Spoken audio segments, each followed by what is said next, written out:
Hello students, welcome to my YouTube channel Shrey Seth classes. हमने एक chapter start किया हुआ है इको का, चैप्टर नंबर 2, जिसमें हम पढ़ रहे हैं basic concepts of macro economics. वो बेसिक कॉन्सेप्ट में हमने कल कवर किया था एक topic, that is the final goods and intermediate goods.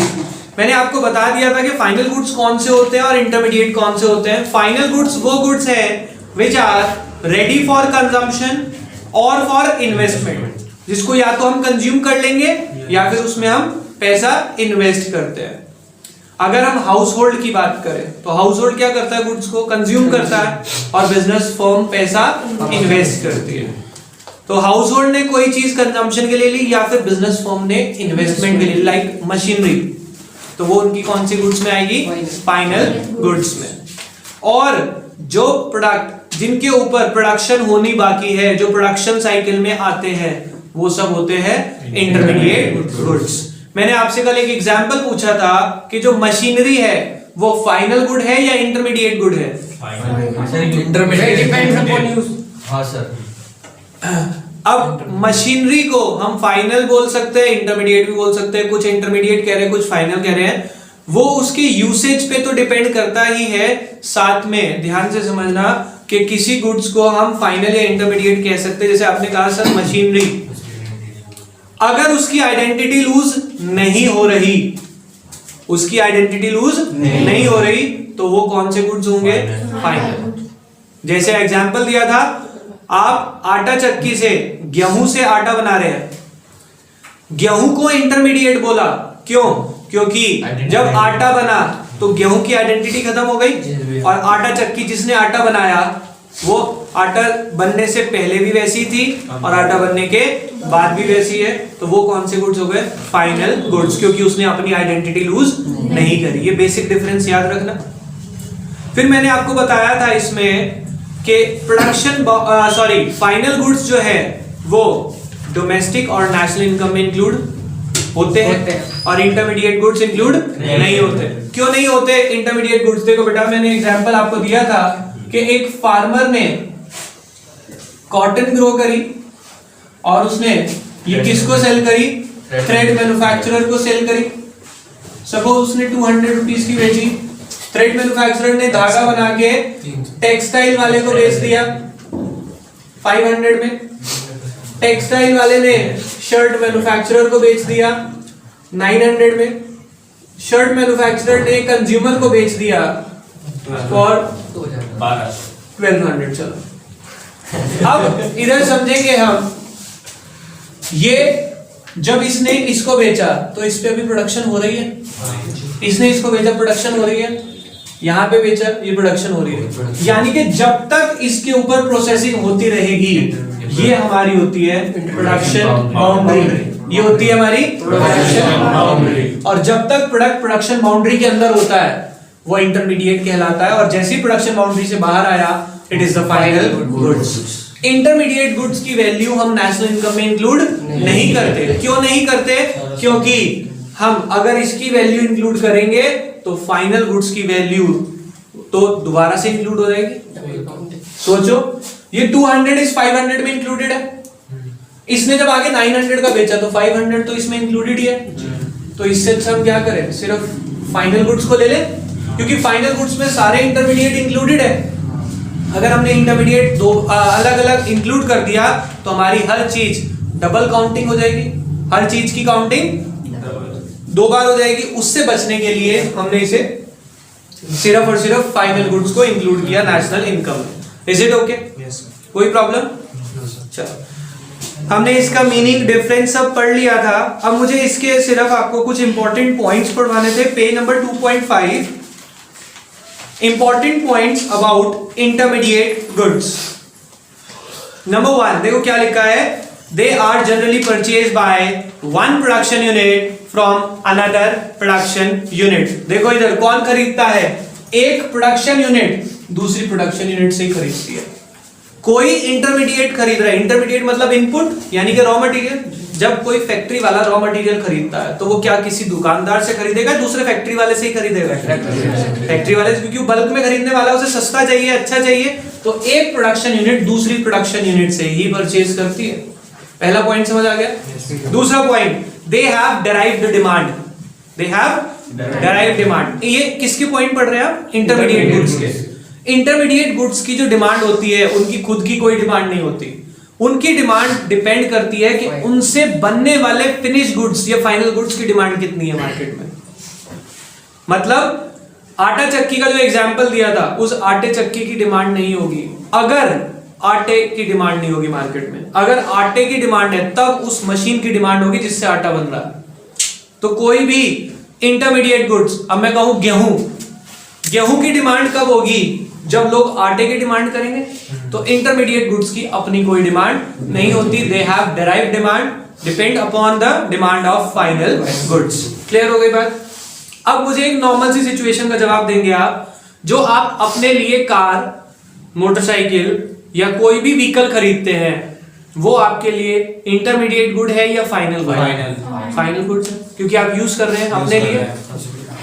अगर वही गुड्स हमारी गवर्नमेंट ने खरीदे हैं मिलिट्री के लिए, they will be treated as intermediate goods. जान के लिखा, क्यों लिखा मैंने? कल आपको रीजन बताया था कि जो प्रोडक्ट इंटरमीडिएट गुड्स होते हैं, अभी भी हमने समझा, वो नेशनल इनकम में काउंट नहीं होते।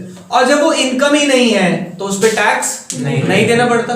जब कोई चीज इनकम ही नहीं है तो उस पर टैक्स भी नहीं जाएगा। इन्होंने जान के जो प्रोडक्ट हमारी मिलिट्री यूज कर रही है उसको इंटरमीडिएट बोल दिया। क्यों? क्या रीजन दिया? कहते because it is used in providing आपको मिलिट्री सर्विसेज देने के लिए, जिसको हम क्या बोल सकते हैं, वर्ड लिखा है इन्होंने यहाँ पे, for the purpose of defence services. अगर आप अपने देश की डिफेंस सर्विस के लिए कोई प्रोडक्ट यूज कर रहे हैं, वो हमारे देश की इंटरमीडिएट गुड्स में काउंट हो जाएंगे। आप इस चीज को रियल लाइफ में भी देखते हैं। कुछ बच्चों ने कल बात भी करी थी इस बारे में कि सर अगर हम मिलिट्री की कैंटीन से कोई प्रोडक्ट खरीदते हैं वो सस्ता मिलता है। रीजन क्यों मिलता है? क्योंकि उसे वो इंटरमीडिएट मान रहे हैं, उस पे टैक्स नहीं लगता। इंटरमीडिएट मान लिया तो वो इनकम में इंक्लूड नहीं होगा, और इनकम में इंक्लूड नहीं होगा तो उस पे टैक्स नहीं लगेगा, और टैक्स नहीं लगेगा तो प्रोडक्ट ऑब्वियसली सस्ता होने वाला है। तो इसलिए उन्होंने कह दिया कोई भी ऐसा प्रोडक्ट जो गवर्नमेंट खरीद रही है for defence service, it will be included under the category of intermediate goods. Clear? एक इसके बाद क्या लिखा है, यही पॉइंट लिखा है, देखो last point, value of intermediate good is merge with the value of final goods. Intermediate goods की जो वैल्यू है वो किस में मर्ज हो जाती है? फाइनल गुड्स की वैल्यू में मर्ज हो जाती है। ये अभी पॉइंट पढ़ा हमने यहाँ पे कि सारे इंटरमीडिएट की वैल्यू फाइनल में इंक्लूड हो गई। कोई प्रॉब्लम? चलो, ये हमारे सारे पॉइंट इसमें कवर हो गए। इंटरमीडिएट गुड्स और फाइनल गुड्स का डिफरेंस आपको समझ आ गया। पेज नंबर 2.7 चेक करें, वहां पे बहुत सारे वो दिए हुए हैं कैटेगरीज कि किसको आप इंटरमीडिएट बोलने वाले हैं और किसको फाइनल। ये रीड आप कर लेंगे। अगर पेपर में आपके पास आता है सपोज आइडेंटिफाई या classify the following as a intermediate और फाइनल गुड, और आपको नाम दिया कुछ भी, कोयला, अब आपको कह दिया ये फाइनल है या इंटरमीडिएट है, और कुछ नहीं बताया, सिर्फ लिखा कोल, तो आपको दोनों बताने हैं। If it is used bye house hold it is a final good, and if it is used bye a factory or a business firm for resale it will be treated as an intermediate goods। ठीक है? और वहां पे लिख दिया, ध्यान से समझना, cloth purchased by a business firm, cloth purchased by a business firm क्या होगा? Intermediate. And line unsold for more than 1 year, final. ये कंडीशन आपको कल समझाई थी। जिस बच्चे को नहीं याद है कल की एक बार वीडियो देख लेना, इंपॉर्टेंट है ये। Next, consumption goods and capital goods. बेटा ध्यान से समझेंगे, हमने पढ़ा गुड्स, अभी तक हमने ये पढ़ा दो तरह के हैं, एक है इंटरमीडिएट और एक है फाइनल। इंटरमीडिएट को अगर हम नॉर्मल लैंग्वेज में बोले रॉ मटेरियल, फाइनल गुड्स को बोले तो फिनिश गुड्स जो रेडी है कंजम्पशन के लिए, इन्वेस्टमेंट के लिए। अब वो कह रहे फाइनल गुड्स दो तरह के। भाई साहब, हमने फाइनल गुड्स की डेफिनेशन दो पढ़ी थी, डेफिनेशन में दो बातें पढ़ी थी, which is ready for consumption और फॉर इन्वेस्टमेंट। अगर कंजम्पशन के लिए यूज हो गया तो उसको हमने बोल दिया consumption goods,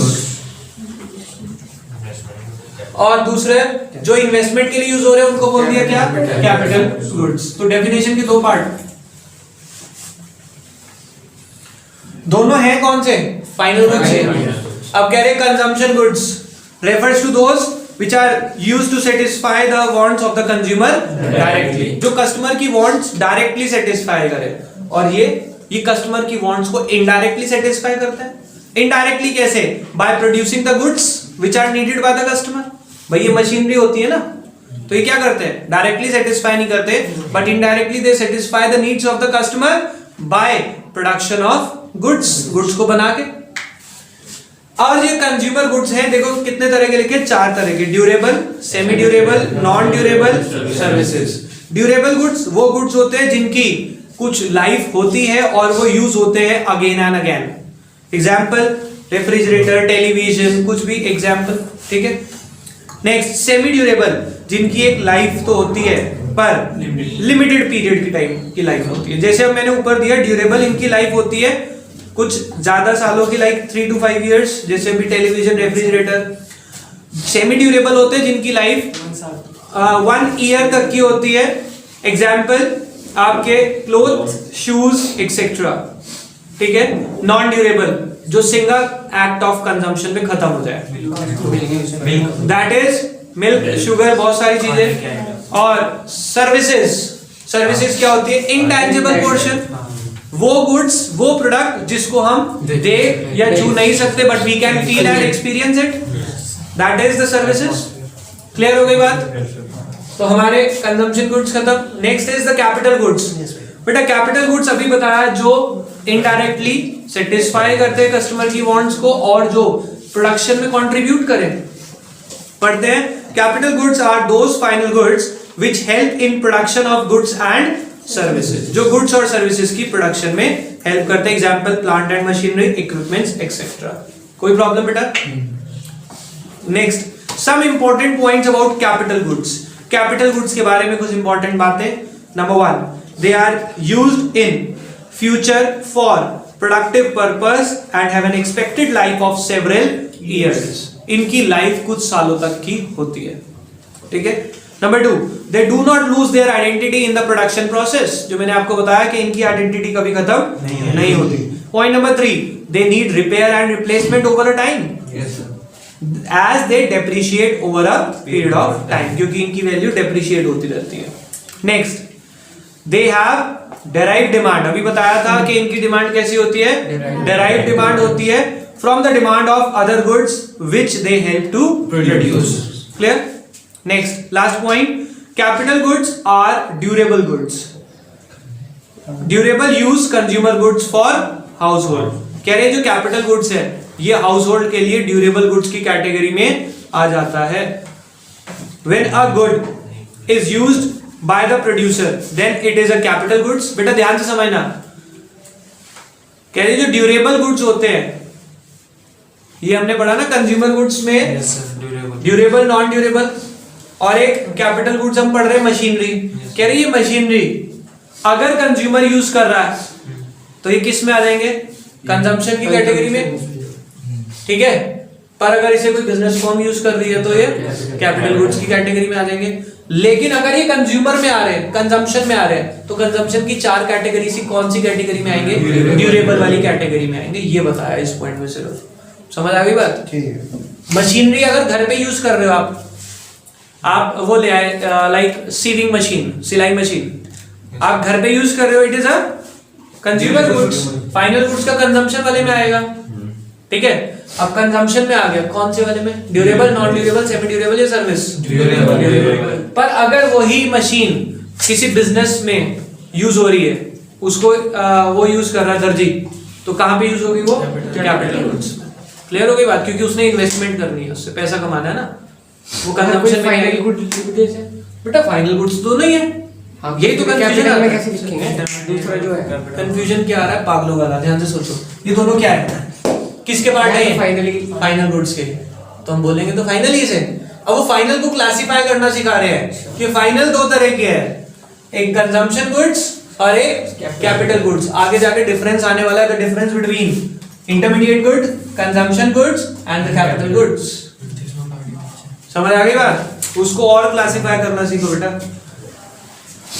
next, how to classify good as a consumption goods और अ कैपिटल गुड्स। यही समझाया कि अगर उसे घर में यूज किया जा रहा है it will be a consumption, और अगर बिजनेस में यूज किया जा रहा है it will be a capital goods. ठीक है, आगे चले। Consumption goods versus capital goods. Satisfaction of human wants. Consumption goods, these goods satisfy human wants directly, और उधर such goods satisfy human wants indirectly. Production capacity में कौन से contribute करेंगे? कंजम्पशन या कैपिटल? ये तो कंट्रीब्यूट करेंगे और ये कंट्रीब्यूट नहीं करेंगे। देखो, consumption good they do not promote the production capacity, और उधर they help in raising production capacity. Expected life, किसकी लाइफ होती है ज्यादा? कैपिटल गुड्स की तो होगी, पर कंजम्पशन गुड्स में अगर ड्यूरेबल वाले हैं तो उनकी लाइफ होगी, बाकी लाइफ नहीं होती ज्यादा। Most of the consumption goods except durable good have a limited expected life, and capital goods generally have a expected life of more than 1 year. समझ आ गई बात? Next, the comprehensive example of final goods and intermediate goods. अब देखो, इन्होंने goods को classify किया है 3 बेस पे, इंटरमीडिएट, कंजम्पशन और कैपिटल। जो आप कह रहे थे कि कौन सा गुड्स इंटरमीडिएट है, कौन सा कंजम्पशन है और कौन सा कैपिटल है। एक ही गुड तीनों कैटेगरी में आ सकता है। फॉर एग्जांपल, एक एग्जांपल समझना, कार इंटरमीडिएट कब होगी? जब उसे डीलर ने खरीदा है रीसेल पर्पस के लिए, शोरूम ने खरीदा है रीसेल के लिए, इंटरमीडिएट। हाउस होल्ड ने खरीदा है कंजम्पशन। बिजनेस फर्म ने खरीदा टैक्सी ड्राइवर की तरह चलवाने के लिए, टैक्सी की तरह चलवाने के लिए, क्योंकि फर्दर बिजनेस में। समझ आ गई बात? हाँ जी। नेक्स्ट, अगर हम बात करें क्लोथ, शुगर, ये तो आप सिमिलरली कर सकते हैं। चलो क्लोथ का समझ लेते हैं। क्लोथ अगर बिजनेस मैन ने खरीदा है और रीसेल, हाउस होल्ड ने खरीदा है, उसे कैपिटल का बना सकते हैं जब 1 साल से ज्यादा उसके पास पड़ा रहे, तो वो कैटेगरी में लेके जाते हैं फाइनल गुड्स की। 1 मिनट इधर समझना, आपने कपड़ा खरीदा बिजनेसमैन ने खरीदने बेचने के लिए, यहाँ पे आ गया, पर उसने 1 साल तक बेचा नहीं, तो कंजम्पशन में तो जाएगा नहीं, किसमें चला जाएगा वो? कैपिटल गुड्स में। ठीक है, इसके बाद लास्ट पॉइंट आप पढ़ ले, सर्विसेज। कुछ बच्चे कल जब मैंने ये टॉपिक पढ़ाया दूसरे इंस्टीट्यूट पे, तो वहां पे कह रहे सर जो आप हमें पढ़ा रहे हो वो सर्विसेज है, इसको कब हम फाइनल बोल सकते हैं, कब इंटरमीडिएट बोल सकते हैं? ध्यान से समझना, अगर मैं सर्विसेज आपको दे रहा हूं, you are the final consumer, आप इसको समझ रहे हैं, पढ़ रहे हैं, आप यूज कर रहे हैं, तो दिस इज द फाइनल।